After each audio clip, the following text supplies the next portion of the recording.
Prabowo berencana undang Presiden dan Wapres terdahulu.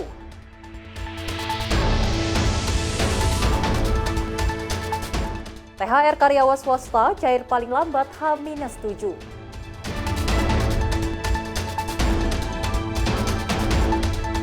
Serangan udara Israel hantam Beirut, Lebanon.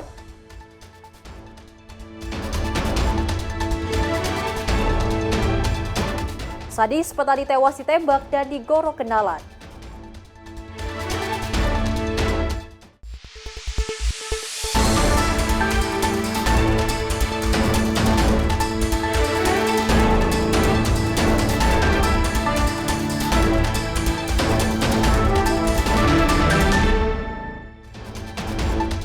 Halo pemirsa, senang sekali rasanya Ruang Redaksi kembali hadir menemani Anda. Selain 4 informasi utama tadi, kami akan menghadirkan informasi menarik lainnya untuk Anda. Bersama saya Selis Regar, ini dia Ruang Redaksi selengkapnya. Dan pemirsa, kita awali informasinya di mana Ketua Harian DPP Partai Gerindra Dasko mengungkapkan layanan Presiden Prabowo Subianto mengundang para presiden dan wakil presiden terdahulu di Istana Kepresidenan Jakarta pada Selasa malam. Dasko mengatakan undangan ini tidak hanya silaturahmi Ramadan saja, melainkan juga turut meminta masukan dari kepala negara terdahulu terkait situasi geopolitik.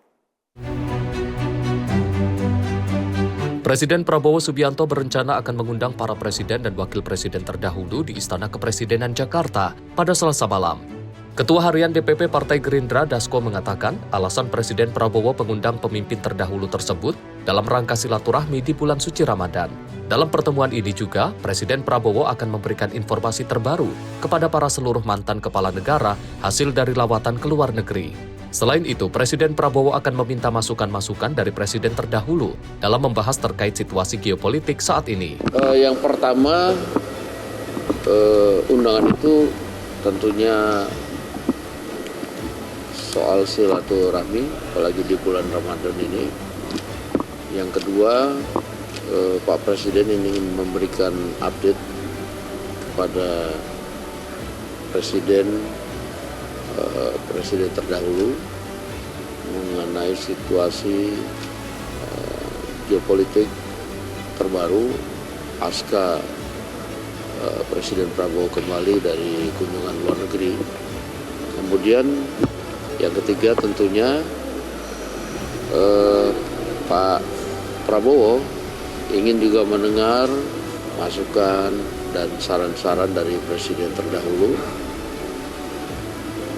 untuk dijadikan pertimbangan-pertimbangan dan juga dalam melakukan perencanaan mitigasi untuk bangsa dan negara dari dampak yang kita sama-sama tahu pada saat ini sedang terjadi, yang kemungkinan juga akan berdampak bagi negara kita. Demikian.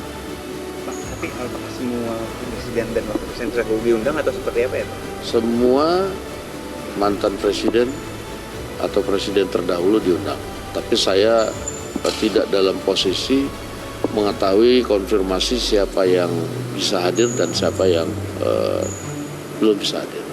Dari Jakarta, Fahrizal Davarizkiano, Simpo TV, melaporkan.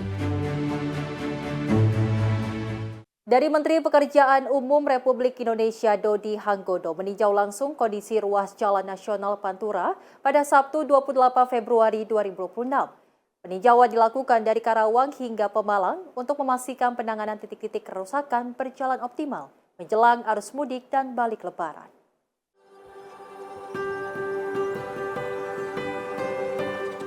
Menteri PURI Dodi Hanggodo melakukan pemantauan sepanjang ruas Jalan Nasional Pantura yang melintasi Karawang, Indramayu, dan Pemalang. Dalam peninjauan tersebut terdapat sejumlah titik jalan yang ditangani secara bertahap melalui metode patching holding serta perbaikan konstruksi pada segmen yang memerlukan penguatan. Menteri PU menginstruksikan agar kondisi jalan Pantura dari barat hingga timur Pulau Jawa dapat dipastikan mantap menjelang lonjakan arus mudik dan balik. Upaya ini dilakukan untuk menjamin keselamatan dan kenyamanan perjalanan masyarakat, baik bagi pengguna kendaraan roda 4 maupun roda 2 yang memiliki tingkat kerentanan lebih tinggi terhadap kerusakan permukaan jalan. Menteri PU juga menegaskan akan terus melakukan peninjauan hingga ke wilayah Jawa Timur dan Bali untuk memastikan penanganan berjalan konsisten di seluruh koridor utama Pantura. Pemerintah menargetkan seluruh penanganan titik kritis di Jalan Pantura dapat tertangani sebelum puncak arus mudik agar perjalanan masyarakat berlangsung lebih aman dan nyaman. Ya kan, tugas saya kan memang memastikan jalan ini kan layak dan baik dan bagus bisa dilalui oleh para mudik selama musim mudik dan balik lebaran 2023. Tim redaksi Sinpo TV melaporkan. Dari Menko Pangan Zulkifli Hasan memastikan pemerintah menyiapkan ketersediaan pangan menjelang Ramadan dan juga Lebaran.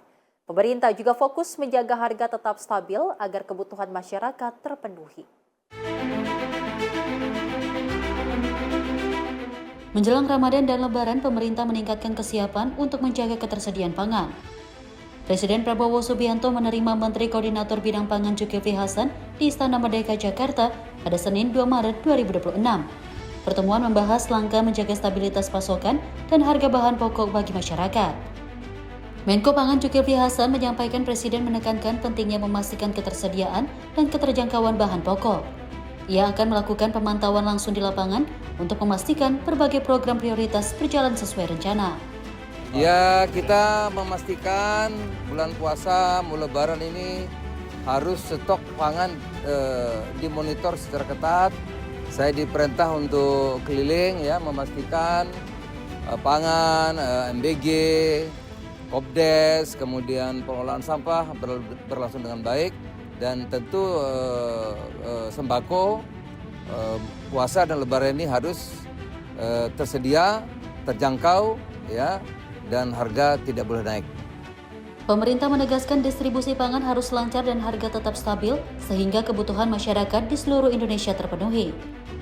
Langkah ini juga memperkuat ketahanan pangan nasional dan memastikan masyarakat dapat menjalankan ibadah Ramadan serta merayakan Idul Fitri dengan tenang.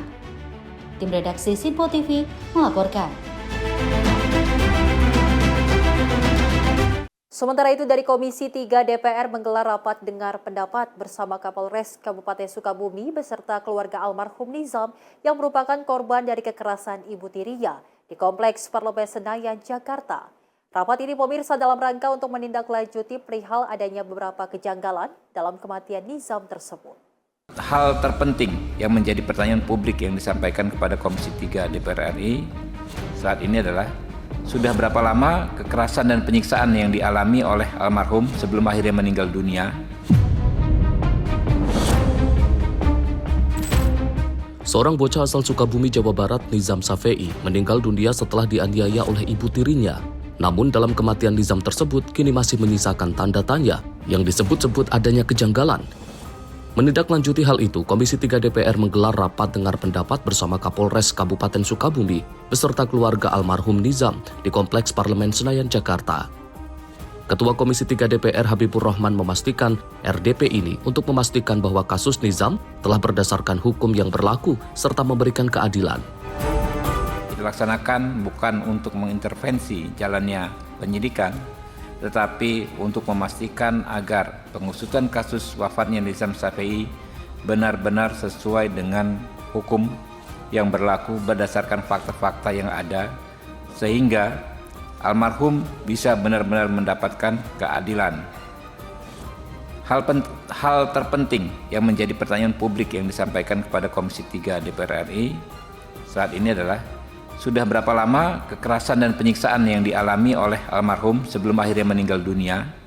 Lalu publik juga curiga bahwa pelaku bukan hanya ibu tiri almarhum saja, melainkan ada orang lain yang juga terlibat, apakah dalam kapasitas membantu tindak pidana, bersama-sama melakukan tindak pidana, atau membiarkan terjadinya tindak pidana.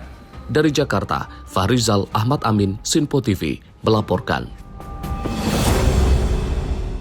Pimpinan DPR menerima kunjungan Presiden Konfederasi Serikat Pekerja Seluruh Indonesia, Andi Gadine Nawea, serta Presiden KSBSI, Eli Rosita Silaban, di Kompleks Parlemen Senayan, Jakarta pada Selasa siang. Dalam pertemuan ini membahas perihal RUU Ketenagakerjaan hingga RUU Perlindungan Pekerja Rumah Tangga atau PPRT.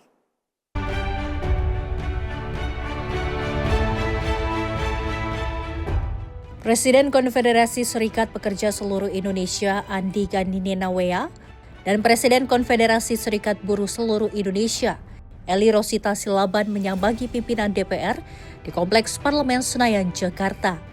Pertemuan tersebut membahas terkait RUU Ketenagakerjaan dan RUU Perlindungan Pekerja Rumah Tangga yang dipimpin langsung oleh Wakil Ketua DPR Dasko. Dasko mengatakan DPR juga meminta agar KSPSI dan KSBSI dapat dilibatkan secara penuh dalam pembahasan Undang-Undang Tenaga Kerja. Hal ini dilakukan agar dapat mencapai suatu kesepakatan dalam pembahasan Undang-Undang Tenaga Kerja antara DPR bersama pemerintah dan serikat pekerja serta serikat buruh. Kalau itu kan memang fokus utamanya adalah meminta agar dalam pembahasan Undang-Undang Tenaga Kerja ini bisa juga ikut membahas dan dilibatkan secara penuh. Tadi kami juga sudah sepakat bahwa DPR, pemerintah, serikat pekerja dan asosiasi pengusaha, pengusaha juga ikut supaya kemudian kita dapatkan satu undang-undang yang memang nantinya telah disepakati oleh semuanya. Demikian. Ya, jadi memang kalau per tanggal 5 ini kita akan mulai public hearing untuk PPRT. Dan setelah Lebaran nanti termasuk dengan Undang-Undang Cipta Kerja ini kita adakan public hearing karena ini juga membahas beberapa isu sensitif dan juga harus disepakati oleh pihak-pihak sehingga kita akan adakan secara berkala. Demikian. Dari Jakarta, Farizal Davarizkiano, Sinpo TV melaporkan.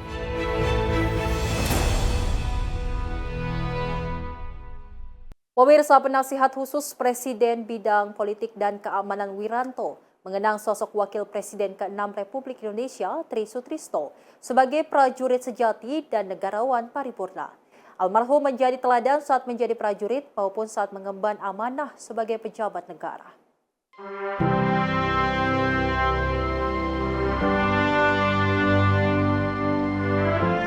Penasihat khusus Presiden Bidang Politik dan Keamanan Wiranto menyampaikan kenangannya terhadap sosok Wakil Presiden ke-6 Republik Indonesia tersebut.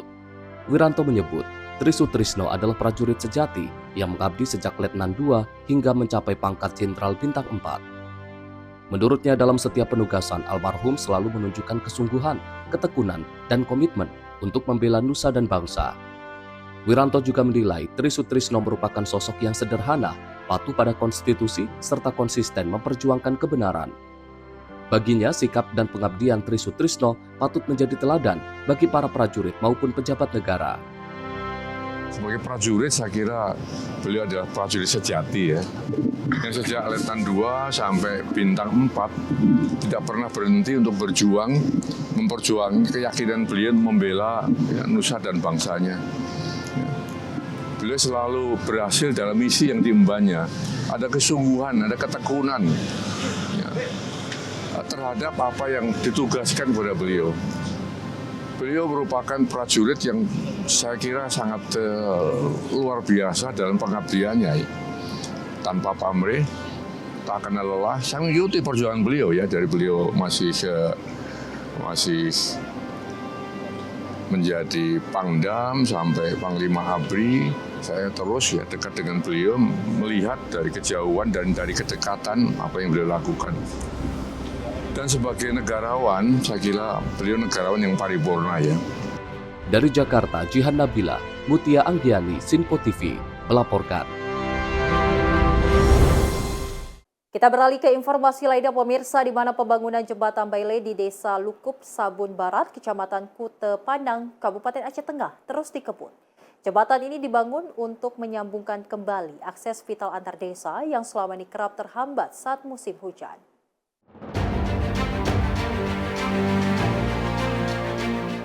Pembangunan jembatan Bailey di Desa Lukup, Sabun Barat, Kecamatan Kute Panang terus dipercepat oleh personel TNI. Hingga awal Maret 2026, progres pekerjaan telah mencapai 20% dan masih terus berjalan sesuai target yang ditetapkan. Jembatan sepanjang 12 meter ini akan menjadi penghubung utama antar desa yang selama ini terkendala akses, terutama saat curah hujan tinggi dan debit sungai meningkat. Proses pembangunan dilakukan oleh Satgas Gubencal Kodim 0106 Aceh Tengah bersama personel Zidam dengan tahapan mulai dari pembangunan fondasi hingga perakitan rangka baja. Material beli yang digunakan dinilai efisien dan kuat sehingga cocok untuk percepatan pembangunan di wilayah yang membutuhkan akses cepat dan aman. Jembatan ini nantinya akan menghubungkan beberapa desa, diantaranya Ratawali, Tawardi, Tawarmiko, Lukup Sabun Tengah, hingga Lukup Sabun Barat. Dengan lancarnya akses transportasi melalui jembatan yang dibangun, distribusi hasil pertanian diharapkan kembali normal dan mampu mendorong pemulihan serta pertumbuhan ekonomi masyarakat setempat. Jihan Nabila, Simpo TV, melaporkan. Dari TNI Angkatan Laut berhasil menggagalkan aksi penyelundupan barang ilegal di perairan Pulau Sanglar, Kabupaten Karimun pada Sabtu malam. Akibat perbuatan tersebut, negara diperkirakan mengalami kerugian sekitar 402.680.000 juta rupiah. Ketika tim Quick Response bertolak dari Posalboro menuju perairan Pulau Sanglar pada Sabtu malam, tim mendeteksi adanya siluet kapal tanpa penerangan di wilayah utara Pulau Benah.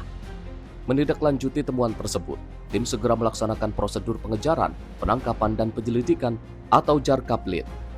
Dari hasil temuan tersebut, tim Quick Response Kodaeral 4 Lanal Tanjung Balai Karimun, TNI Angkatan Laut, bersama personel Satgas Intelijen Koarmada 1, ternyata berhasil menggagalkan aksi penyelundupan barang ilegal di perairan Pulau Sanglar, Kabupaten Karimun.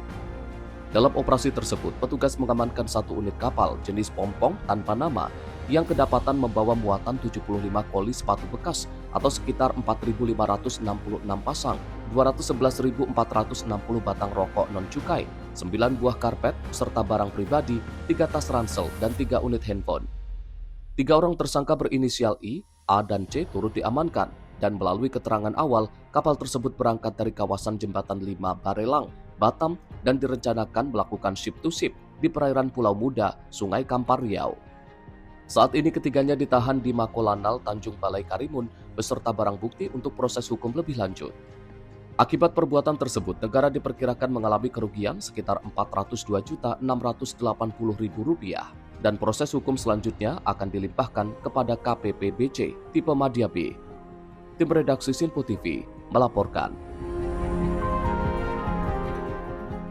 Pemirsa, informasi menarik lainnya akan kami hadirkan usai jeda. Tetap bersama kami di Ruang Redaksi.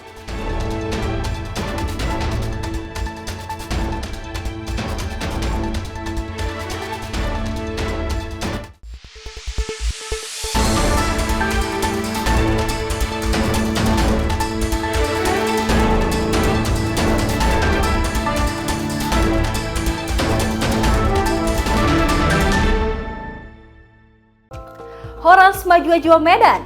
Untuk Anda yang berada di Bandar Baru, Sumatera Utara, kini Simpo TV hadir di channel digital 28 UHF. Jangan lupa terus lakukan scan ulang secara berkala agar Simpo TV hadir sebagai televisi terbaik di layar kaca Anda. Simpo TV, referensi berita politik masa kini.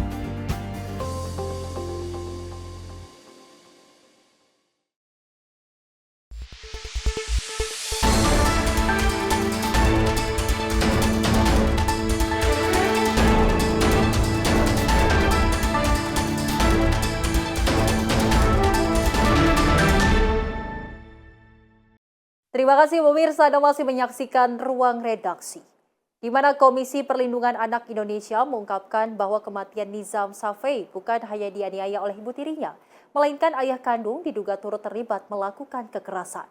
KPAI meminta agar ayah kandung Nizam untuk segera dapat diproses hukum.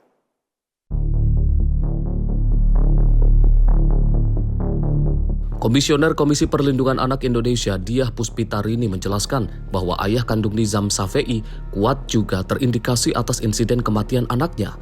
Hal tersebut berdasarkan hasil temuan dari lapangan oleh Komisi Perlindungan Anak Indonesia pada tanggal 25 Februari lalu. Kematian Nizam dinilai seperti direncanakan, sehingga dalam kasus ini KPAI meminta pasal pembunuhan berencana turut disangkakan ke ibu tiri dan ayah kandung korban. Kami dari KPAI mendapatkan laporan tanggal 20 2, kemudian tanggal 25 Februari kami turun langsung ke lapangan dan tadi kami sampaikan teman-teman KPAI termasuk di dalamnya bahwa ayah kandung kuat terindikasi memang melakukan kekerasan. Sehingga kami meminta untuk segera diproses hukum karena kekerasan yang dialami Ananda NS ini sudah bertahun-tahun tapi lebih intens 4 tahun terakhir. Lebih luas, KPAI juga meminta untuk ibu tiri dan ayah kandung turut disangkakan pasal penghambatan hak bertemu anak dengan orang tua hingga penelantaran berujung kekerasan terhadap anak. Dari Jakarta, Fahrizal Ahmad Amin, Sinpo TV, melaporkan. Pemirsa, dari Satuan Tugas Penanggulangan Bencana Alam Kodam 1 Bukit Barisan melalui Kodim 0211 Tapanuli Tengah merampungkan pembangunan jembatan perintis Garuda. Jembatan ini kini kembali menyambungkan akses warga di Kecamatan Tuka, Kabupaten Tapanuli Tengah yang sebelumnya terdampak bencana.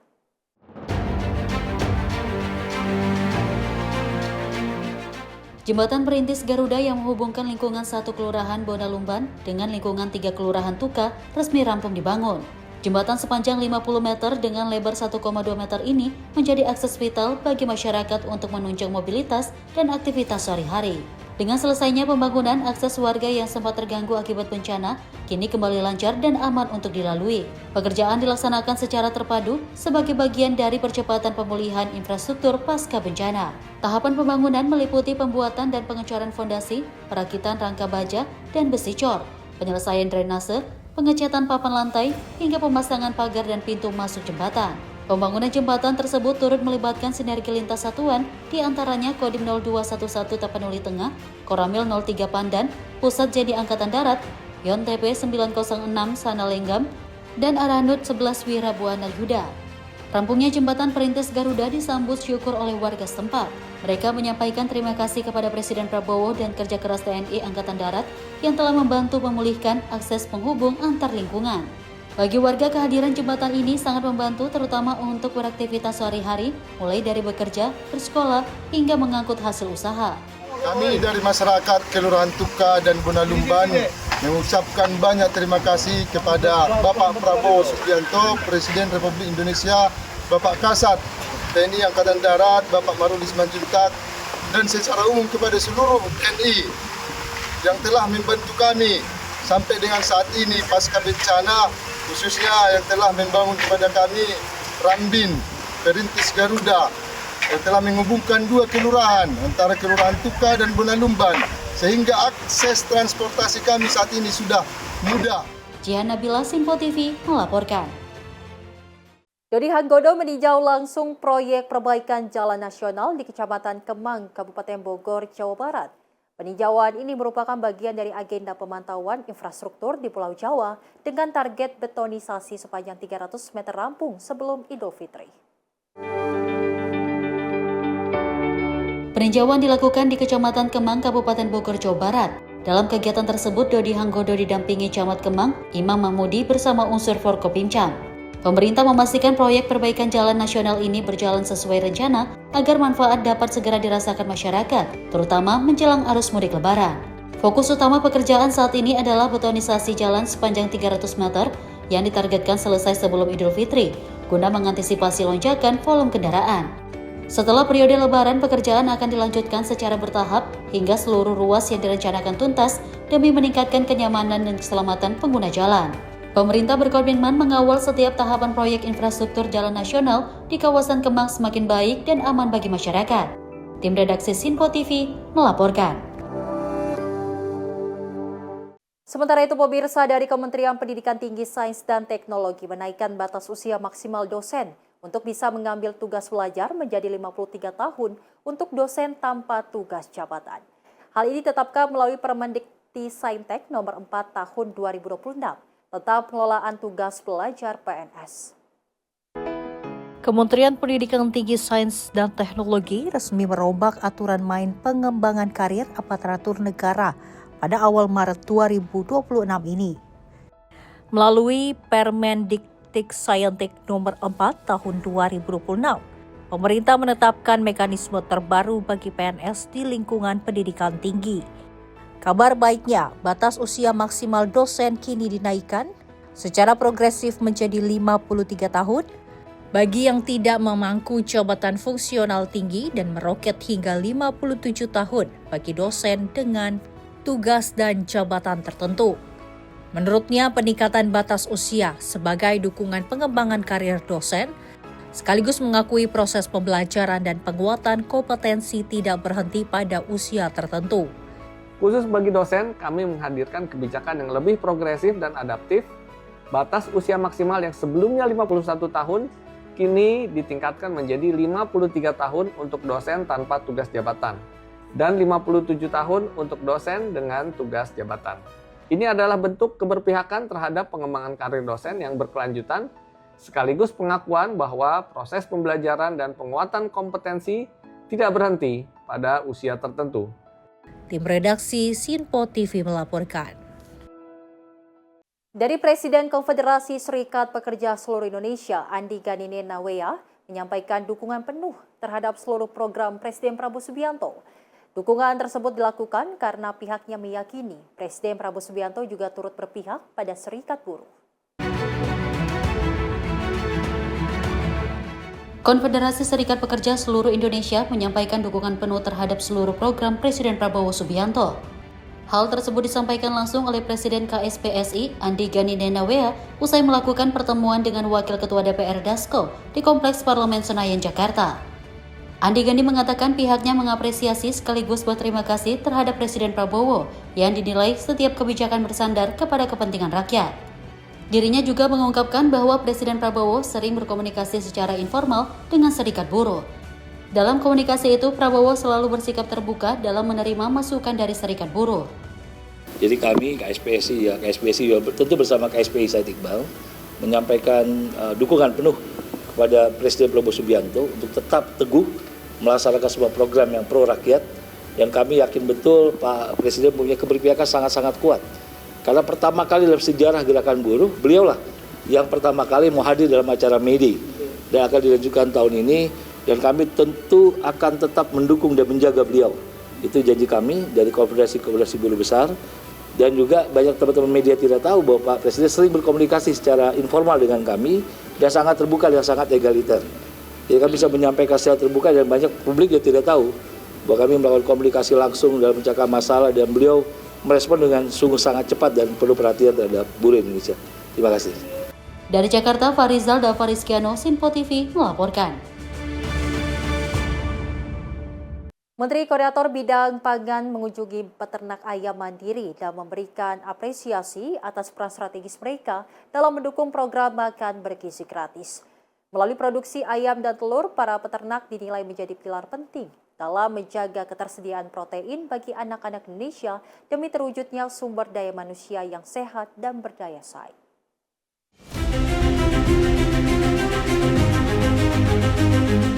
Kunjungan Menteri Koordinator Bidang Pangan ke salah satu peternakan ayam mandiri ini menjadi bentuk dukungan pemerintah terhadap pelaku usaha peternakan rakyat. Dalam kesempatan tersebut, Menko Pangan mengapresiasi kerja keras peternak yang terus menjaga produksi ayam dan telur di tengah berbagai tantangan. Menurutnya, keberlanjutan produksi protein hewani sangat penting untuk menopang program makan bergizi gratis yang menyasar anak-anak Indonesia. Ayam dan telur menjadi sumber protein terjangkau yang mudah diakses masyarakat, sekaligus berperan dalam meningkatkan kualitas gizi generasi muda. Karena memang harusnya itu minimal 2. Iya Pak. Negara bisa maju kalau anak-anak kita makannya bergizi, gizinya cukup. Kalau gizinya nggak cukup, itu anak-anak stunting. Kalau kurang gizi anak-anak kita nggak bisa mikir. Maka Bapak Presiden kebijakan kasih makan dulu anak kita. Biar gizinya cukup, tubuhnya sempurna, otaknya cerdas. Negara bisa maju bukan karena sumber daya alam, bukan karena tambangnya banyak, tapi karena punya orang-orang yang pintar. Pemerintah berkomitmen memperkuat ekosistem peternakan mulai dari ketersediaan pakan, stabilitas harga hingga distribusi hasil ternak agar tetap stabil dan berkelanjutan. Dengan sinergi antara pemerintah dan peternak mandiri, diharapkan kebutuhan protein nasional dapat terpenuhi secara merata. Peternak bergerak, gizi terjaga, Indonesia makin kuat. Tim redaksi Sinpo TV melaporkan. Kabar gembira pemirsa, di mana pemerintah resmi mengumumkan kebijakan pemberian tunjangan Hari Raya dan bonus Hari Raya Idul Fitri 1447 Hijriah di kantor Kementerian Koordinator Perekonomian Jakarta pada Selasa siang. Kebijakan THR dan BHR tersebut merupakan upaya pemerintah untuk menjaga daya beli masyarakat sekaligus mendorong pertumbuhan ekonomi.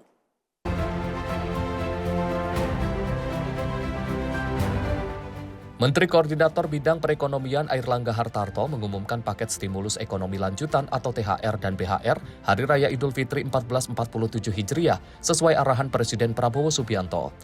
Airlangga menyampaikan pemerintah telah menyiapkan anggaran sebesar 55 triliun rupiah atau naik 10% dari tahun sebelumnya dan akan disalurkan kepada 2,4 juta ASN pusat, TNI Polri, 3,4 juta ASN daerah, serta 3,8 juta pensiunan. Sementara itu, untuk pemberian bonus Hari Raya bagi ojek online, Airlangga menyampaikan bahwa pemerintah telah berkomunikasi intens dengan perusahaan aplikator transportasi. Penyaluran BHR akan dilakukan kepada sekitar 850.000 mitra penerima atau pengemudi dengan nilai total sekitar 220 miliar rupiah atau meningkat 2 kali lipat dari tahun sebelumnya. Pemerintah telah menyiapkan anggaran sebesar 55 triliun rupiah. Dibandingkan tahun lalu, ini meningkat tahun lalu 49 triliun, naik 10%. THR ASN tahun 2026 yang akan disalurkan kepada 2,4 juta ASN pusat, TNI Polri dengan total 22,2 triliun. Kemudian 4,3 juta ASN daerah, total 20,2 triliun. Kemudian 3,8 juta pensiunan, totalnya 12,7 triliun. Nah, komponen yang dibayarkan 100% penuh meliputi gaji pokok, tunjangan keluarga, tunjangan pangan, tunjangan jabatan, kinerja sesuai dengan regulasi yang berlaku. Untuk ojol, ini bonus Hari Raya ini telah dilakukan dengan komunikasi intensif dengan para aplikator. Dan alhamdulillah komitmen kuat dari para aplikator juga diwakili dengan yang hadir pada pagi hari ini. Jumlah yang diberikan ini BHR tahun 2025 bisa mencakup kepada sekitar 850.000 mitra penerima atau pengemudi dengan nilai total 220 miliar dan ini 2 kali dari tahun lalu. Pemerintah mendorong agar penyaluran bonus Hari Raya untuk ojol dapat dilakukan lebih awal, mulai sejak H-14 atau paling lambat H-7 sebelum Idul Fitri. Sebelumnya, pemerintah juga telah mengumumkan paket stimulus ekonomi 1 2026 pada 10 Februari lalu yang mencakup kebijakan diskon transportasi, work from anywhere, dan bantuan pangan. Dari Jakarta, Sri Dewi Andayani, Dava Rizkiano, Sinpo TV, melaporkan. Dan tak hanya itu pemirsa, Menko Airlangga Hartarto menegaskan perusahaan swasta wajib membayarkan THR karyawan paling lambat H-7 Lebaran. Ia menambahkan pembayaran THR tidak boleh dicicil dan harus diberikan penuh sesuai ketentuan.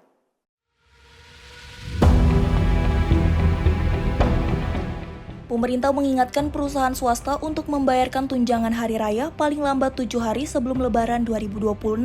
Menteri Koordinator Bidang Perekonomian Airlangga Hartarto menegaskan agar pembayaran THR tidak dicicil dan diberikan penuh. THR diberikan 1 bulan upah untuk pekerja dengan masa kerja minimal 1 tahun. Sementara pekerja dengan masa kerja kurang dari 1 tahun menerima THR secara proporsional. Airlangga berharap penyaluran THR dari sektor swasta dapat mendorong konsumsi nasional secara signifikan. Untuk sektor swasta, kewajibannya wajib dibayar penuh, tidak boleh dicicil, dan paling lambat dibayarkan H-7 Lebaran. Jadi THR diberikan kepada pekerja dengan masa kerja minimal 1 tahun, dan kemudian juga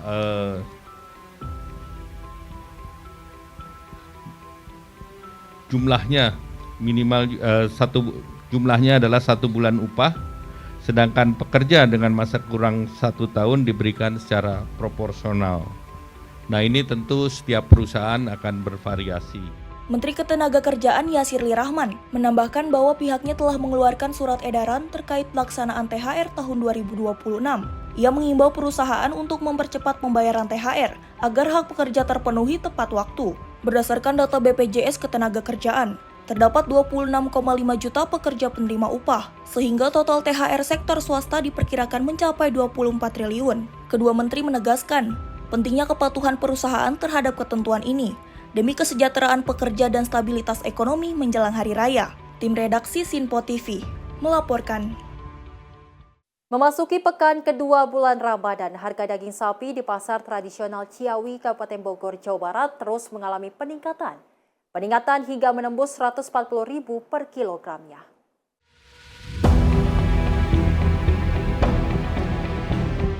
Harga daging sapi sejak awal Ramadan mengalami kenaikan signifikan di Pasar Ciawi, Kabupaten Bogor. Para pedagang daging nampak berjualan seperti biasanya, meski harga daging tengah mengalami kenaikan tajam. Saat ini harga daging sapi di pasaran berada di kisaran Rp135.000 hingga Rp150.000 per kilogram. Angka tersebut naik sekitar Rp20.000 dibandingkan harga sebelumnya yang masih berada di Rp120.000 per kilogramnya. Lonjakan harga dipengaruhi tingginya permintaan di bulan suci Ramadan serta keterbatasan pasokan. Kondisi tersebut membuat los daging di pasar tradisional tampak lebih sepi dari biasanya. Sekarang harga daging berapa, Pak? Daging sapi? Sekarang ada 13.14.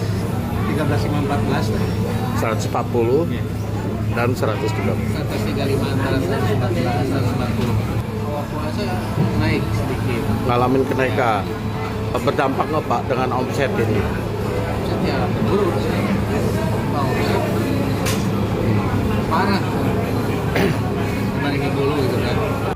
Pedagang mengaku omset penjualan menurun akibat berkurangnya jumlah pembeli di tengah melemahnya daya beli masyarakat. Dari Bogor, tim jurnalis Sinpo TV melaporkan. Dari Menteri Agama kembalikan Muruwah Pekan Tilawatil Quran untuk diselenggarakan rutin senasional. Nasaruddin Umar menilai PTQ memperkuat generasi muda Qurani di era digital dan budaya rakyat Indonesia.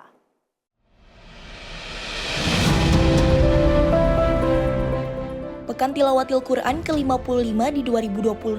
Ini bukan sekedar ajang kompetisi, namun ada keindahan suara dan ketepatan tajwid. Ada spirit Al-Quran bagi para pendengarnya, karena Al-Quran kitab suci yang menjadi pedoman hidup dan budaya rakyat Indonesia. Menteri Agama pada penutupan PTQ ke-55 di Gedung RRI Jakarta berjanji akan mengembalikan Muruwah Musabaqah Tilawatil Quran setiap tahun. Pasalnya, belakangan ini pelaksanaan MTQ diselingi STQ Seleksi Tilawatil Quran. Penyelenggaraan MTQ menjadi budaya dan pesta rakyat. Pemerintah daerah sudah berlomba-lomba mengajukan sebagai tuan rumah. Seluruh masyarakat Indonesia juga merasakan manfaatnya acara ini. Karena ini adalah salah satu pesta rakyat yang sangat menghibur dan sekaligus bisa memberikan inspirasi terhadap masyarakat kita untuk memperbaiki karakter dan mempertahankan karakter di tengah masyarakat yang sedang pesat berubah. Tanpa kompas ke depan, maka kita nanti khawatir sebagai satu bangsa yang sangat luas besar berada di posisi silang. Sementara Direktur Utama Radio Republik Indonesia, Hendrasmo menegaskan kegiatan ini bukan sekedar ajang kompetisi, melainkan bagian dari upaya membangun karakter generasi muda berdasarkan nilai-nilai Al-Quran. Kita sudah menyelesaikan kegiatan pekan yang ke-55 kita bisa melanjutkan tradisi yang RRI terlibat dalam kegiatan suci biasa dilakukan di bulan Ramadan. Jadi kita pada saat yang sama kita juga punya concern bagaimana melakukan pembinaan spiritual kita muda ya, dan kita berharap apabila bisa support bangsa kita bersama Indonesia atas kebenaran. Saat itu ini bagian peran RRI untuk membina era generasi muda. Pelaksanaan PTQ tahun ini memiliki makna mendalam karena berlangsung pada bulan suci Ramadan. Memperkuat generasi muda Qurani di era digital, wujudkan Indonesia Emas 2045. Sudah sesuai dengan perkembangan teknologi yang sangat pesat saat ini. Tim Liputan Sinpo TV melaporkan. Pemirsa, informasi dari mancanegara akan kami hadirkan usai jeda. Tetap bersama kami di Ruang Redaksi.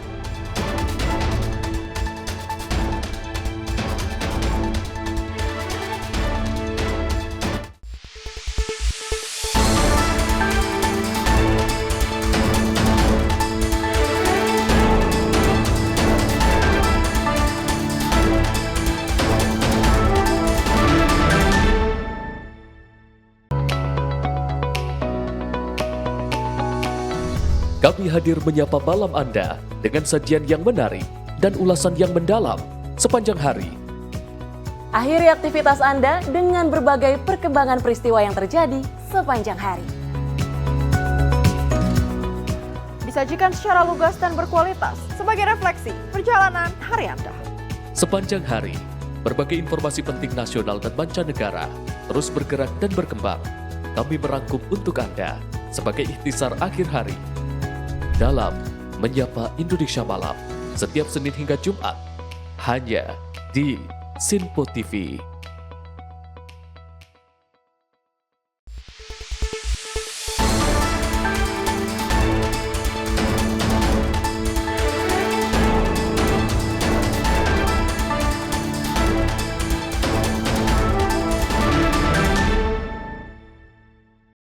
Masih bersama kami pemirsa dalam ruang redaksi bersama saya Sally Sregar. Di mana konflik kawasan Timur Tengah kian meluas, serangan drone Iran menghantam kedutaan besar Amerika Serikat di Riyadh, Arab Saudi. Di tengah rentetan serangan belasan dan operasi militer yang melibatkan Washington serta Tel Aviv. Insiden ini pemirsa terjadi saat Presiden Donald Trump menegaskan operasi militer terhadap Iran baru saja dimulai dan dapat berlangsung lebih dari sebulan.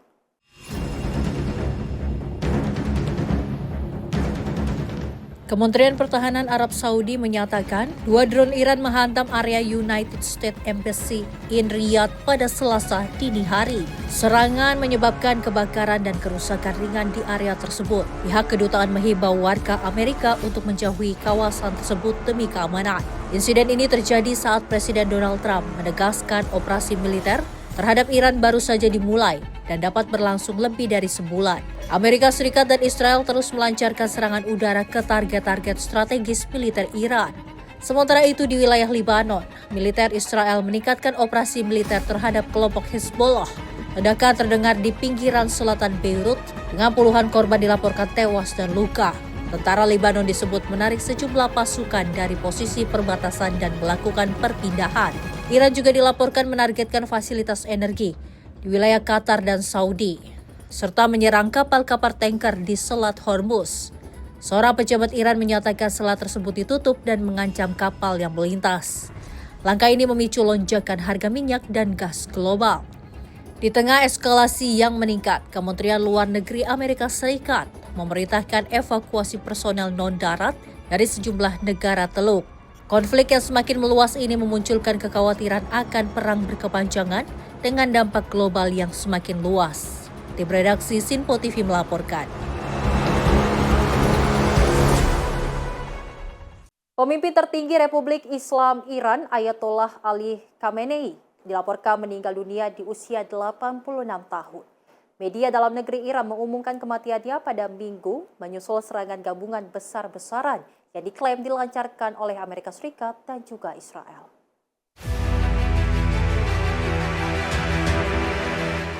Presiden Amerika Serikat Donald Trump menyatakan Khamenei tewas dalam operasi militer gabungan yang dilancarkannya.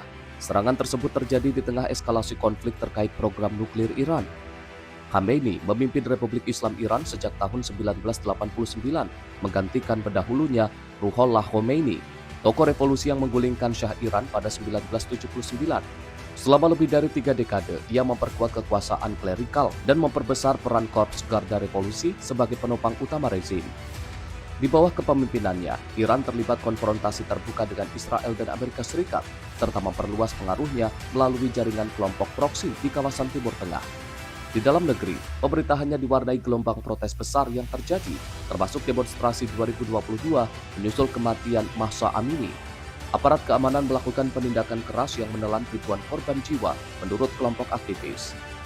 Pasca wafatnya Khamenei, pemerintah Iran menetapkan 40 hari masa berkabung nasional dan libur nasional selama 7 hari. Selanjutnya, Majelis Ahli yang beranggotakan 88 ulama akan menentukan pengganti pemimpin tertinggi. Namun hingga kini, belum ada sosok suksesor yang dianggap jelas yang dapat menggantikan Khamenei. Kematian Khamenei memunculkan tanda tanya besar tentang masa depan Republik Islam Iran di tengah tekanan ekonomi, gejolak politik, dan ketegangan militer yang masih terus berlanjut. Tim redaksi Sinpo TV melaporkan. Pemimpin Gereja Katolik Dunia, Pope Leo 24 menyampaikan keprihatinan yang mendalam atas serangan Amerika Serikat dan Israel ke Iran. Dalam pernyataan pertamanya, Vatikan mendesak agar rantai kekerasan segera dihentikan sebelum berujung pada jurang yang tak dapat dipulihkan.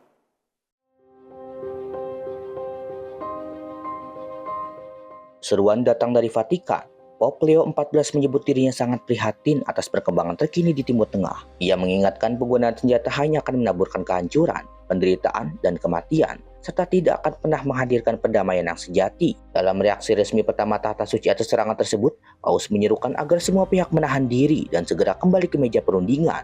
Ia menekankan pentingnya dialog yang masuk akal, otentik, dan bertanggung jawab, yang berlandaskan keadilan dan saling menghormati satu sama lain. Con profonda preoccupazione quanto sta accadendo in Medio Oriente e in Iran in queste ore drammatiche.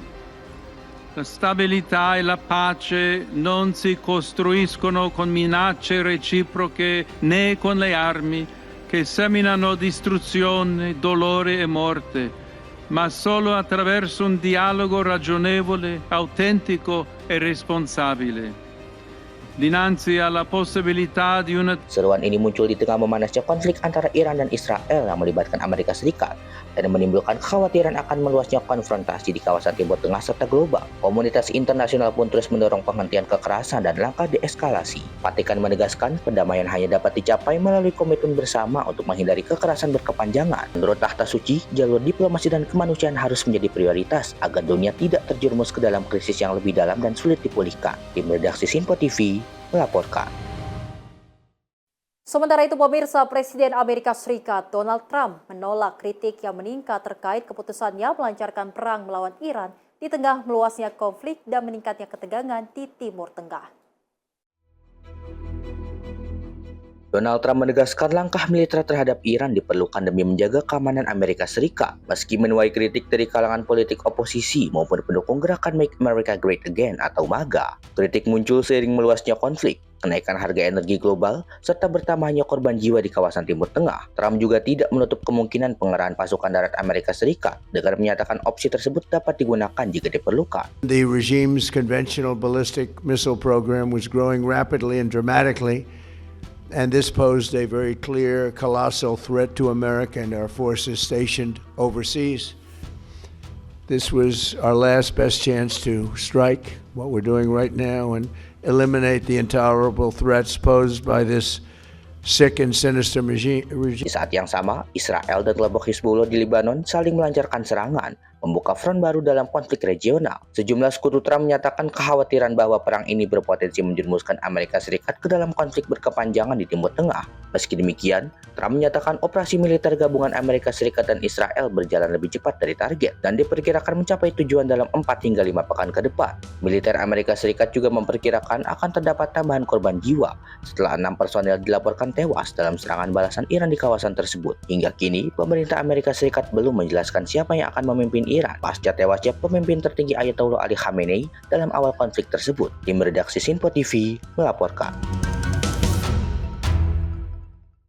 Juru bicara Markas Pusat Khatam Al-Abinya Iran menyatakan bahwa kantor Perdana Menteri Israel dan lokasi Komandan Angkatan Udara menjadi target serangan terbaru Iran.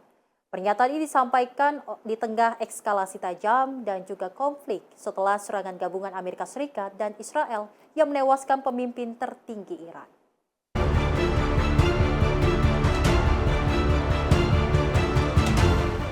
Juru bicara Markas Pusat Khatam Al-Anbiya Iran, Ebrahim Zolfagari, menyebut rudal Khaybar diluncurkan oleh Angkatan Bersenjata Republik Islam Iran dan mengklaim serangan tersebut memberikan pukulan berat. Zolfagari juga menyatakan nasib Perdana Menteri Israel, Benjamin Netanyahu, menjadi semakin tidak jelas. Selain itu, Iran mengklaim unit pertahanan udara berhasil menembak jatuh 3 pesawat tempur Amerika Serikat. Namun, belum ada konfirmasi independen terkait klaim tersebut. Bismillahirrahmanirrahim. فمن اعتدى عليكم فاعتدوا عليه بمثل ما اعتدى عليكم. دفتر نخست وزیر جنایتکار رژیم صهیونیستی و مکان استقرار فرمانده نیروی هوایی ارتش این رژیم در حملات هدفمند و غافلگیرانه موشک‌های خیبر در موج دهم مورد حمله و ضربه سخت نیروهای مسلح جمهوری اسلامی ایران قرار گرفتند. سرنوشت نخست وزیر رژیم صهیونیستی در حاله‌ای از ابهام قرار گرفته است. حملات موفق موشکی ایران علیه سرزمین‌های اشغالی در موج دهم متمرکز بر پردیس حکومتی رژیم صهیونیستی بوده است. Di pihak lain, militer Israel menyatakan telah mengidentifikasi peluncuran rudal dari Iran menuju wilayah Israel dengan sistem pertahanan udara dikerahkan untuk melakukan intersepsi. Situasi terkini meningkatkan kekhawatiran akan konflik terbuka yang lebih luas di kawasan Timur Tengah. Tim redaksi Sinpo TV melaporkan. Sirine peringatan kembali mengaung di langit Israel. Warga berlari menuju tempat perlindungan saat Iran meluncurkan serangan balasan menyusul kabar kematian pemimpin tertingginya Ayatollah Ali Khamenei. Ketegangan di Timur Tengah pun kembali memuncak.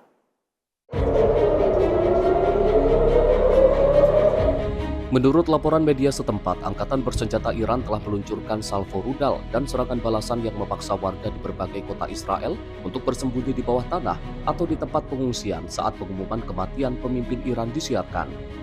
Reaksi publik terlihat campur aduk dengan beberapa warga yang menyatakan keprihatinan akan eskalasi konflik yang semakin memburuk, sementara yang lain ragu menilai dampak langsung kabar tersebut pada kehidupan sehari-hari.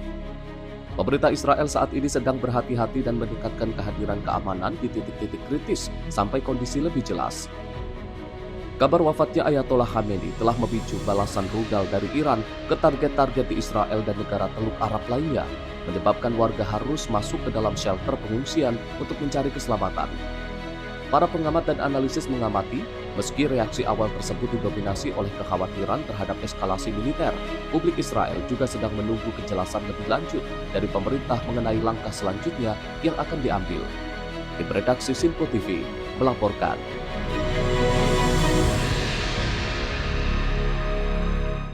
Pemirsa, militer Amerika Serikat menyatakan 3 pesawat tempur miliknya ditembak jatuh secara tidak sengaja oleh sistem pertahanan udara dari Kuwait saat serangan udara Iran sedang berlangsung di kawasan tersebut.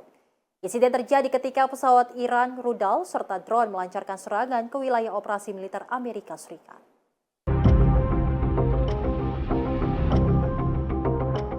Militer Amerika Serikat mengonfirmasi 3 pesawat tempur jenis F-15 Strike Eagle jatuh akibat tembakan salah sasaran dari pertahanan udara Kuwait pada Senin waktu setempat. Insiden terjadi ketika pesawat Iran, rudal, serta drone melancarkan serangan ke wilayah operasi militer Amerika Serikat. Seluruh 6 awak pesawat berhasil melontarkan diri dengan aman dan ditemukan dalam kondisi stabil setelah dievakuasi oleh tim penyelamat. Saksi mata menyatakan ledakan terdengar saat salah satu pesawat terjatuh dalam kondisi terbakar sebelum seorang penerbang terlihat mendarat menggunakan parasut. Komando Pusat Militer Amerika Serikat menyebut Kuwait telah mengakui kesalahan tersebut yang terjadi saat memberikan dukungan terhadap operasi tempur Amerika Serikat di Iran. Hingga saat ini, penyebab pasti insiden masih dalam proses penyelidikan oleh pihak militer Amerika Serikat dan Kuwait. Tim redaksi Sinpo TV melaporkan. Militer Israel melancarkan serangan udara intensif ke pinggiran selatan ibu kota Lebanon, Beirut pada Senin 2 Maret 2026 waktu setempat. Serangan ini terjadi di tengah eskalasi konflik regional, menyusul saling serang terhadap Israel, Hezbollah, dan juga Iran. Rekaman video menunjukkan kepulan asap tebal membumbung dari wilayah selatan Beirut setelah serangan udara dilancarkan. Juru bicara militer Israel, Avichai Adrae, menyatakan bahwa IDF telah memulai serangan terhadap target milik Hizbullah di seluruh Lebanon. Sebelumnya, militer Israel mengatakan telah meluncurkan serangan setelah Hizbullah menembakkan sejumlah drone dan roket ke arah kompleks pertahanan rudal Mismar HaCarmel di selatan Haifa. Militer Israel melaporkan setidaknya 1 rudal berhasil dicegat, sementara yang lain jatuh di area terbuka tanpa laporan korban jiwa. Hizbullah menyatakan serangannya merupakan respon atas tewasnya pemimpin tertinggi Iran, Ali Khamenei, dan menyebut operasi tersebut dilakukan demi membela Lebanon dan rakyatnya.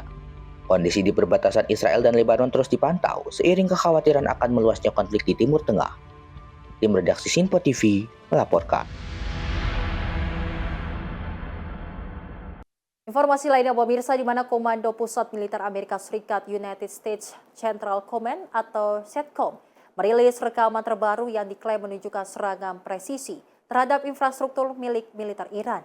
Video ini dirilis di tengah saling serang antara Washington, Tel Aviv, dan Teheran yang telah berlangsung 3 hari berturut-turut. Rekaman yang disebarkan menampilkan target berupa kendaraan dan peralatan militer yang terlihat dilanda ledakan dan terbakar. Namun, tanggal dan lokasi pasti video tersebut belum dapat diverifikasi secara independen. Melalui akun resminya di media sosial, CENTCOM menyatakan pasukan Amerika Serikat menyerang Iran secara bedah, masif, dan tanpa permintaan maaf. Operasi yang disebut sebagai Epic Fury diklaim difokuskan untuk menghancurkan rudal ofensif milik Iran. Tegangan memuncak setelah Amerika Serikat dan Israel melancarkan operasi militer gabungan dengan Presiden Donald Trump bersumpah akan melumpuhkan industri rudal Iran. Sementara itu, Teheran merespon dengan serangan rudal dan drone ke Israel serta pangkalan militer AS di kawasan Teluk. Situasi semakin memanas menyusul konfirmasi media negara Iran atas tewasnya Ayatollah Ali Khamenei dalam serangan Sabtu lalu. Pejabat Iran menyebut kematian pemimpin tertingginya sebagai titik balik dengan Korps Garda Revolusi bersumpah akan melakukan pembalasan. Eskalasi ini terjadi setelah 3 putaran perundingan nuklir antara pejabat Iran dan Amerika Serikat di Muscat dan Geneva. Namun jalur diplomasi kini terancam terhenti di tengah memanasnya konfrontasi militer. Tim redaksi Simpo TV melaporkan. Kerusuhan meletus di ibu kota Irak, Baghdad, di sekitar kawasan Green Zone yang menjadi United States Embassy. Puluhan demonstran pro-Iran bentrok dengan petugas polisi menyusul kesedihan atas kematian pemimpin tertinggi Iran, Ali Khamenei.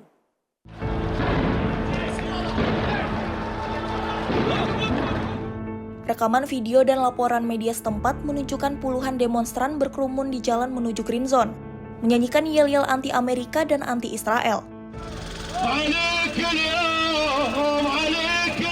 Sebagian massa berusaha menembus barikade pengamanan yang menjaga kedutaan Amerika Serikat.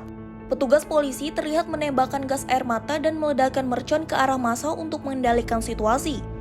Beberapa demonstran membawa bendera dan poster pro-Iran, menyatakan kesedihan mereka atas kematian pemimpin Iran, dan mengutuk serangan militer Amerika yang dikaitkan dengan usaha menghancurkan jaringan pengaruh Iran di regional. Sementara itu, keamanan ditingkatkan di sekitar Green Zone untuk mencegah protes meluap menjadi serangan langsung ke kompleks diplomatik Amerika Serikat. Kerusuhan ini muncul saat ketegangan di Timur Tengah terus berkembang, setelah serangan udara Amerika Serikat dan Israel ke Iran yang membuat pemimpin tertinggi Iran Ayatollah Ali Khamenei tewas. Respon publik di Irak menunjukkan sebuah perpisahan antara keinginan Baghdad untuk menjaga stabilitas dan tekanan dari kelompok-kelompok yang bersejarah dekat dengan Tehran. Hingga saat ini, belum ada laporan resmi tentang jumlah korban jiwa atau luka akibat bentrokan di sekitar kedutaan Amerika Serikat. Namun, otoritas Irak menegaskan siaga keamanan dan mengimbau warga untuk tenang hingga kondisi berangsur kondusif. Tim redaksi Sinpo TV melaporkan.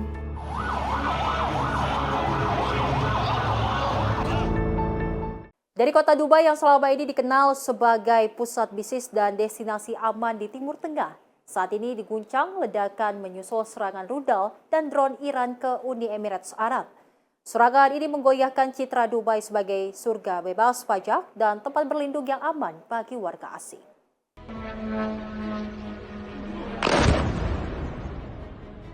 Rekaman video yang beredar di media sosial menunjukkan kilatan ledakan di langit malam, disusul kepulan asap tebal yang membumbung di sejumlah titik di Dubai dan Emirat sekitarnya. Suara dentuman terdengar di kejauhan, memicu kepanikan sebagian warga dan pekerja di kawasan terdampak. Otoritas Uni Emirat Arab menyatakan sistem pertahanan udara segera diaktifkan untuk mencegah rudal dan drone yang masuk. Sejumlah proyektil diklaim berhasil dihancurkan di udara, namun beberapa titik dilaporkan tetap mengalami dampak serangan, termasuk kawasan industri dan fasilitas komersial. Serangan ini terjadi di tengah memanasnya konflik antara Iran dan Israel yang kini meluas ke negara-negara Teluk. Dubai dan Emirat lainnya yang selama ini dikenal sebagai pusat bisnis global dan destinasi relatif aman, kini ikut merasakan langsung imbas eskalasi militer yang terus berkembang. Hingga saat ini, belum ada rincian resmi terkait korban jiwa atau tingkat kerusakan secara menyeluruh. Otoritas tempat meningkatkan status keamanan di bandara, pelabuhan, dan objek vital lainnya, serta mengimbau warga dan ekspatriat untuk tetap tenang dan mengikuti arahan resmi. Insiden ini menandai perubahan signifikan dalam dinamika konflik Timur Tengah. Dampaknya tidak hanya bersifat militer, namun juga berpotensi mengganggu stabilitas ekonomi, arus investasi, dan kepercayaan internasional terhadap kawasan Teluk yang selama ini dianggap sebagai oase stabilitas di tengah gejolak regional. Tim redaksi Sinpo TV melaporkan.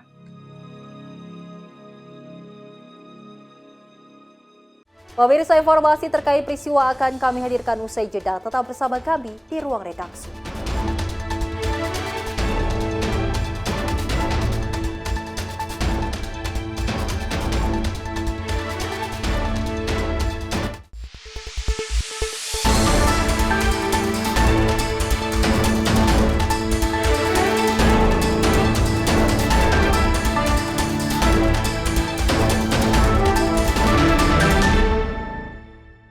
Apa saja peristiwa terhangat yang akan menemani Anda di waktu istirahat siang? Penting dengan Perdana Menteri Malaysia Anwar Ibrahim. Polisi menyita barang bukti satuan beroperasi di Terminal 1B. Ia menyebut GBN bukan sekedar pameran. Beragam isu dan kejadian yang sedang menjadi sorotan kami sajikan secara aktual dan terpilih. Dan Wakil Ketua DPR RI Dasko ke masyarakat. Sebelumnya semua portal secara serentak. Jangan lewatkan Menyapa Indonesia Siang setiap Senin hingga Jumat hanya di Sinpo TV.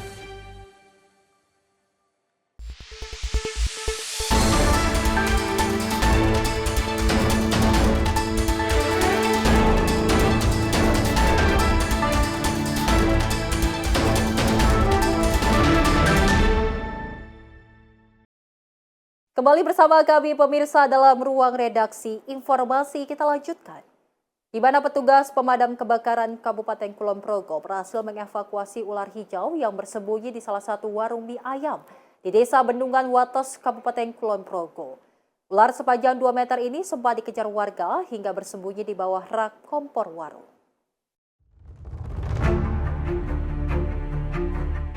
Ular hijau jenis bajing dengan panjang 2 meter ini akhirnya ditangkap petugas pemadam kebakaran Kabupaten Kulon Progo setelah kedapatan berkeliaran di sekitar perkarangan dan bersembunyi di warung mie ayam setelah dikejar warga di Desa Bendungan Wates, Kabupaten Kulon Progo, Yogyakarta. Ular dengan nama latin Gonyosoma oxycephalum keluar dari gorong-gorong di sekitar rumah warga. Petugas sempat kesulitan mengevakuasi ular ini karena kondisi dapur warung mie ayam yang sempit dan gelap. Ular ini ditangkap karena khawatir akan masuk ke rumah dan membahayakan warga. Temunya seperti apa? Keluar dari selokan itu loh. Jadi keluar terus ada kucing ngejar-ngejar. Nah, saya lihat pas kebetulan buka pintu loh sama istri saya itu langsung saya keluar kejar. Saya pakai bilah, cuman udah keburu masuk ke warung. Ya itu viper garap lah kan kayak itu jenisnya namanya macam-macam, cuma kalau dari corak warna itu kan hampir sama menyerupai, tapi itu juga kategorinya ular berbisa tinggi lah. Panjangnya kurang lebih 1 meter lebih, bisa 1 meter lebih. Gonyosoma yang ada ular hijau berekor silver atau coklat, itu jenis yang tidak berbisa. 2 meter. Tadi itu ada telepon ke Mapolda Wates untuk mengevakuasi ular di warung mie ayam untuk yang buat rumah takut, terus telepon damkar. Akhirnya bisa dievakuasi. Usai ditangkap, ular hijau ini dievakuasi petugas ke markas pemadam kebakaran Kabupaten Kulon Progo, Yogyakarta. Rencananya ular ini akan diserahkan ke BKSDA Yogyakarta untuk dilepas liarkan. Warga yang menemukan satwa berbahaya agar segera melaporkan ke petugas agar tidak membahayakan keselamatan warga. Dari Kulon Progo, Daerah Istimewa Yogyakarta, jurnalis Sinpo TV melaporkan. Upaya penyeludupan puluhan ribu benih-benih lobster ke Singapura berhasil digagalkan petugas gabungan di Bandara Yogyakarta International Airport, Kulon Progo. Kedua pelaku menyembunyikan barang bukti dalam koper yang dicampur dengan tumpukan manik-manik.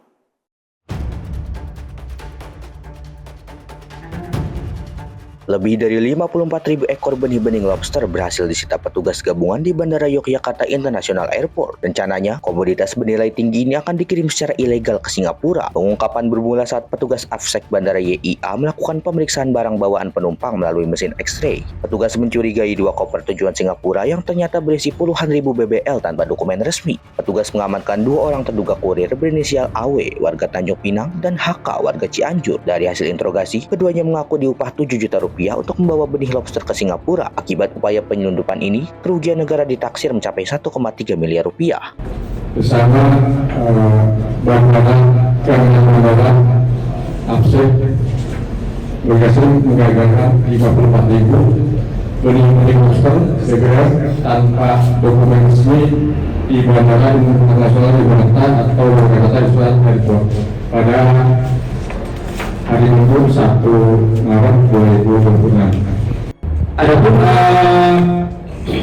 modus jadi yang dilaksanakan ataupun yang dilakukan oleh pelaku, jadi pemilik barang beberapa menyuruh HK atau AW untuk membawa bendera yang sudah dipilih dan dimasukkan koper dan mereka tidak saling kenal, agar jika tertangkap HK dan AW tidak dapat menyebutkan identitas pemilik atas nama James dan saudara James menggunakan nomor telepon seluler uang ini. Kedua pelaku kini terancam dijerat Undang-Undang Nomor 21 Tahun 2019 tentang karantina hewan, ikan, dan tumbuhan. Sementara itu, barang bukti puluhan ribu benih lobster tersebut telah dilepas liarkan di Pantai Baru, Bantul, Progo, Yogyakarta. Jurnalis Info TV melaporkan. Pemirsa, tim gabungan Polda Sumatera Utara menggerebek lokasi penambangan emas ilegal di kawasan hutan perbatasan Kabupaten Tapanuli Selatan dan Mandailing, Natal. Petugas menyita 12 unit alat berat serta mengamankan 7 orang terduga pelaku. Personel gabungan Satuan Brimob dan Direktorat Reserse Kriminal Khusus Polda Sumatera Utara meringkus 7 orang terduga pelaku penambangan emas ilegal di perbatasan Tapanuli Selatan dan Mandailing, Natal. Petugas menyita barang bukti berupa 12 unit alat berat jenis ekskavator yang digunakan untuk mengeruk biji emas. Aktivitas ilegal ini diduga telah berlangsung selama beberapa bulan terakhir. Puluhan lubang raksasa bekas galian ditemukan di kawasan hutan dan sungai Muara Batang Gadis. Bahwa hari ini kami jajaran Polda Sumatera Utara atas perintah langsung Bapak Kapolri melalui Bapak Kapolda Sumatera Utara dan juga arahan bimbingan dari Bapak Danko Brimob telah melakukan upaya penegakan hukum terhadap penambang-penambang emas ilegal di area mainstream antara Tapsel dengan Madinah. Kami alhamdulillah telah mengamankan 12 alat berat yang ketika kami penyergapan sebagian besar lari ke arah Madinah menyeberangi sungai. Dan sekali lagi mohon dukungan dari semua elemen masyarakat untuk kita sama-sama menjaga kelestarian alam Indonesia. Dan terima kasih Bapak Kapolda Sumatera Utara dan juga Bapak Danko Brimob yang memberikan informasi dan arahan kami untuk turun langsung dengan cepat. Demikian, terima kasih. Hingga kini, penyidik masih terus melakukan pemeriksaan intensif guna mengungkap dalang di balik penambangan emas ilegal tersebut. Dari Tapanuli Selatan, Sumatera Utara, Jurnalis Info TV melaporkan. Toko sembako di pinggir jalan provinsi penghubung antara Cirebon Majalengka terbakar. 2 unit mobil damkar dikerahkan untuk menjinakkan si jago merah. Peristiwa ini pemirsa tidak menimbulkan korban jiwa.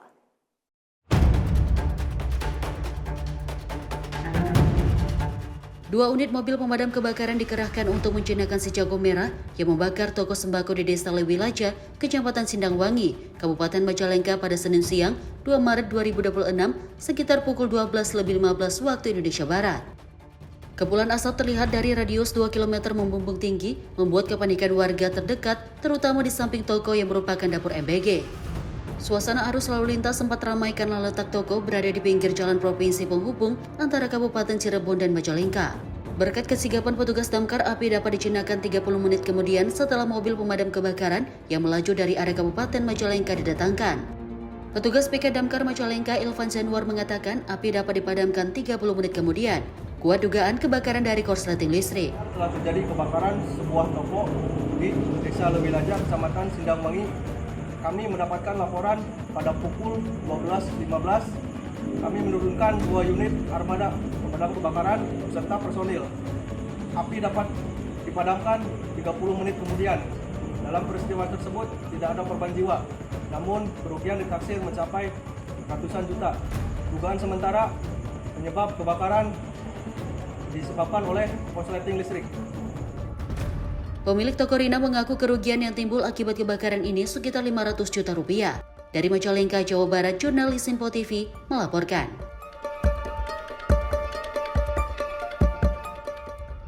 Pemirsa, si jago merah juga melalap toko kelontong di Kampung Nyampun, Serang, Banten pada Senin 2 Maret 2026 waktu sahur. Diduga kebakaran akibat puntung rokok yang menyambar BBM saat proses pengisian.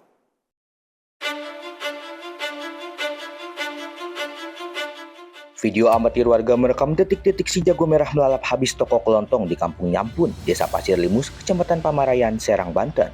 Pada Senin 2 Maret 2026 dini hari sekitar pukul 3 waktu Indonesia Barat.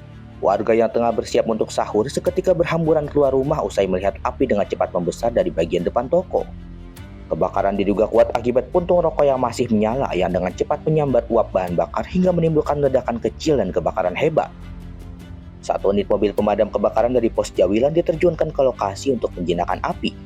Petugas berjibaku selama 1 jam agar kobaran api tidak merembet ke bangunan di sekitarnya. Disebabkan apa, Pak? Disebabkan puntung rokok kayaknya itu, Pak.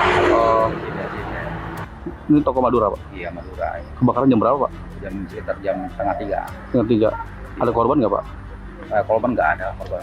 Mobil damkar berapa mobil, Pak, yang diturunin? Damkar itu 1 mobil, Kapolsek 1 mobil. Ya. Oh gitu. Pamarayan ada. Tadi kebakarannya pas lagi persiapan sahur, Pak ya? Iya. Ibu-ibu pada masak sahur gitu ya. Sudah terjadi kebakaran. Terus kaget tuh ya? Pada panik semua. Di kampung pada panik. Api sempat berkobar lama, Pak? Berkobar lama. Kita menerima laporan itu sekitar pukul 3. Kita menerima laporan dari warga bahwa di Kampung Pasir Limus itu ada kebakaran. Itu disebabkan apa? Untuk sebenarnya info sementara itu dari percikan api yang menyambar ke BBM. Ke bensin ya? Iya, bensin. Untuk kejadian itu jam 3, kemudian mereka lagi persiapan sahur juga.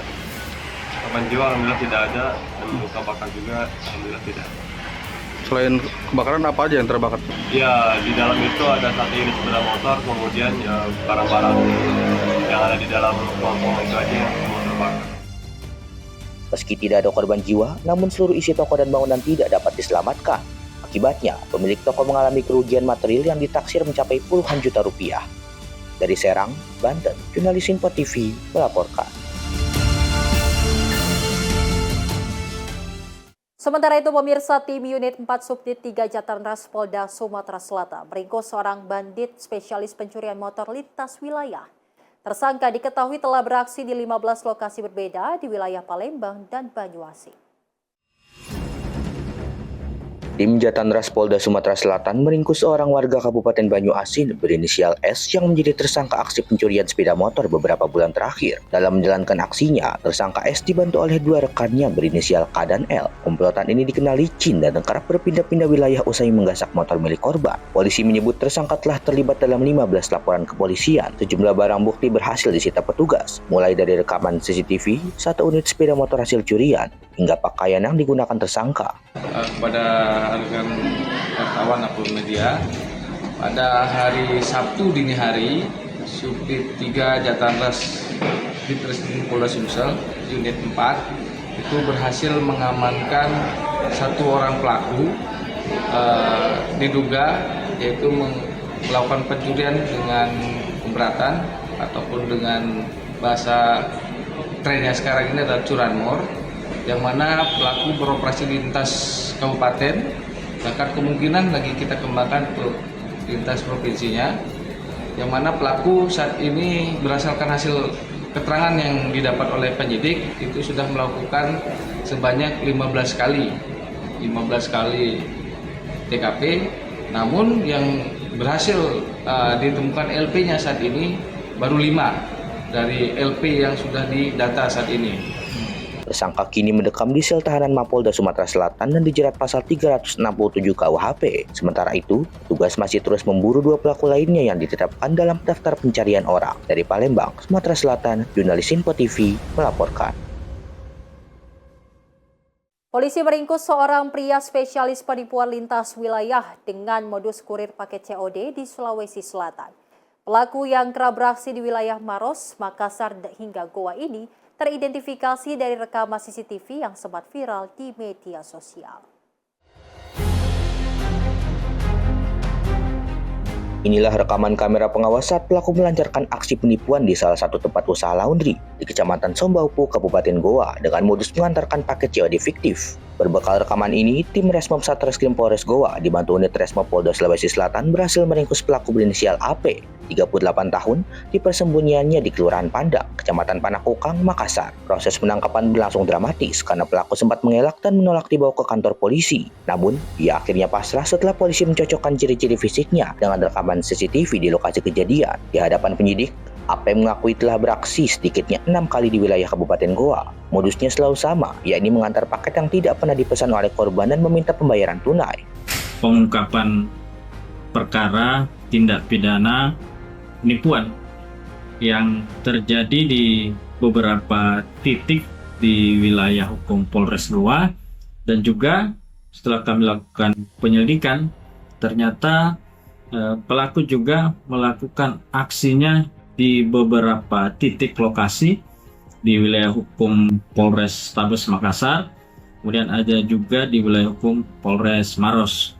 Di wilayah Goa tentunya ada sekitar tercatat oleh kami ada 6 laporan polisi yang menyangkut terhadap terlapor atau perbuatan daripada terlapor. Kemudian ada beberapa lokasi juga yang diketahui setelah penyelidikan, namun beberapa dari korban belum melaporkan. Jadi ada 6 laporan polisi terhadap perkara ini. Kemudian terhadap perkara ini, pelakunya itu sempat viral di platform media sosial. Dirinya berpura-pura menjadi agen kurir atau agen pengantaran barang. Kemudian menyampaikan bahwa pemilik daripada toko tersebut ada barang paket yang diantarkan. Kemudian meminta uang dengan beralasan bahwa paket ini adalah paket COD dan meminta uang bayaran kepada karyawan toko. Pelaku mengaku seluruh uang hasil kejahatannya telah habis digunakan untuk berfoya-foya atas perbuatannya. AP kini mendekam di sel tahanan Mapolres Goa dan dijerat pasal 378 KUHP tentang penipuan dengan ancaman hukuman di atas 4 tahun penjara. Dari Kabupaten Goa, Sulawesi Selatan, jurnalis Info TV melaporkan.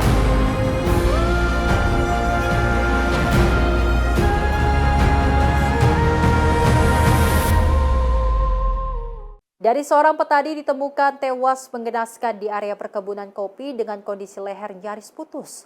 Pelaku nekat menghabisi nyawa korban karena dendam usai terlibat cekcok.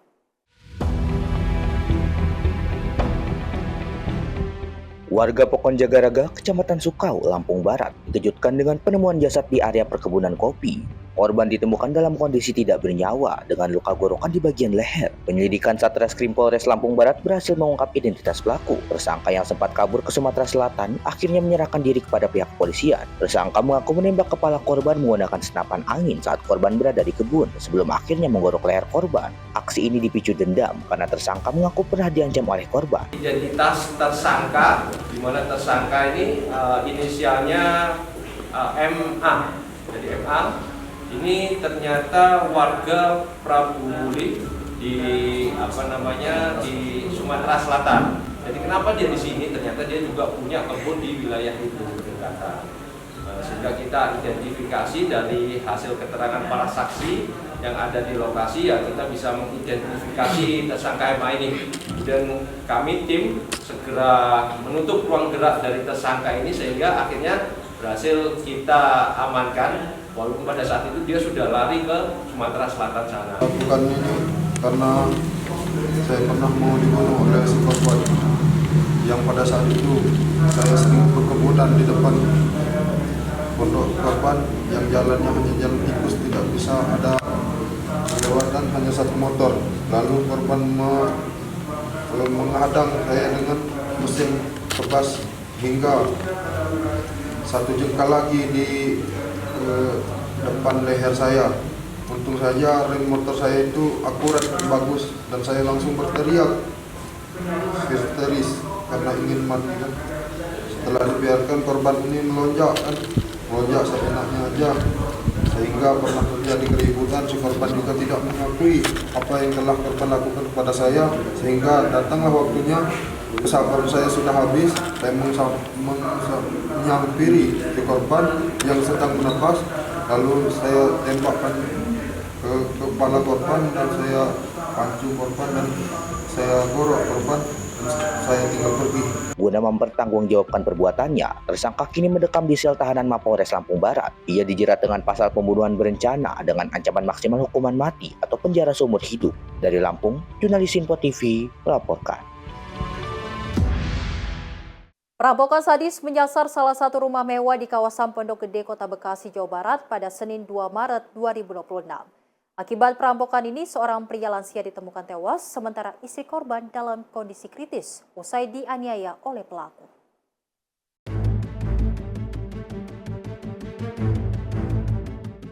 Petugas Inafis dan Satreskrim Polres Metro Bekasi Kota melakukan olah TKP di perumahan Prima Lingkar Asri, Kecamatan Pondok Gede. Salah satu rumah di kawasan ini diduga dirampok dengan cara menjebol jendela samping bangunan. Peristiwa berdarah ini pertama kali diketahui oleh anak korban yang curiga karena tidak dibangunkan sahur oleh ibunya. Pukul 4:15 anak korban mendengar suara rintihan dari dalam kamar orang tuanya yang dalam kondisi terkunci dari dalam. Usai dibuka paksa, kedua korban ditemukan tergeletak bersimbah darah di dalam kamar. Korban laki-laki berusia 65 tahun meninggal di tempat, sementara istrinya yang berusia 60 tahun kritis dan segera dilarikan ke Rumah Sakit Primaya Bekasi. Dari peristiwa pembunuhan dan suami istri. Nah, yang untuk kondisi korban saat ini, untuk dari laki-laki meninggal dunia, yang perempuan masih kritis di rumah sakit. Jadi kita doakan yang terbaik untuk keluarga korban. Ada lagi mungkin yang mau ditanya? Saat kejadian ada siapa, Pak? Untuk kronologi awalnya seperti apa? Saya jelasin, Pak. Ya, kronologinya berawal dari anak korban. Anak korban ini biasanya dibangunkan sama ibunya untuk persiapan sahur jam 3. Tapi karena jam 3 belum ada yang membangunkan, akhirnya alarm korban bunyi itu sekitar jam 4:15. Ketika korban terbangun, korban kaget. Kok saya belum dibangunkan, ini udah mau imsak. Akhirnya korban inisiatif ke bawah, membangunkan ibunya. Nah, di situ tidak ada jawaban. Yang terdengar suara seperti suara menunggu.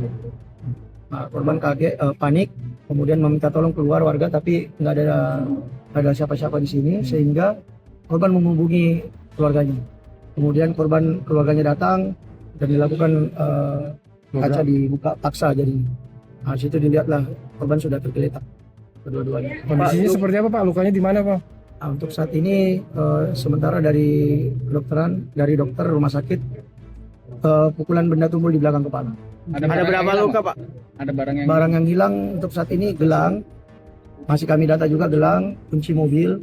Selebihnya masih kami dalam pendataan. Pak, untuk kondisi keduanya itu ada di kasur atau memang udah terpisah kedua? Yang untuk korban laki-laki satu di kasur, kondisi mata lebam dan sudah bersimbah darah, yang ibu di lantai.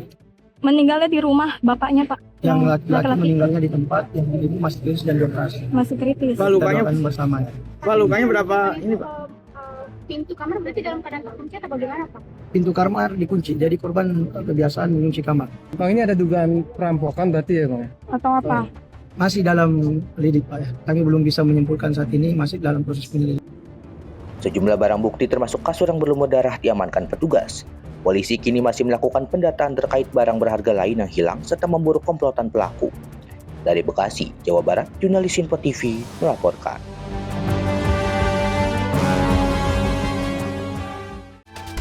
Pemirsa, informasi tadi sebagai penutup jumpa kita kali ini dalam Ruang Redaksi. Update terus informasi Anda hanya di Info TV. Dan saya Sally Siregar mewakili kru yang bertugas pamit undur diri. Terima kasih dan sampai jumpa.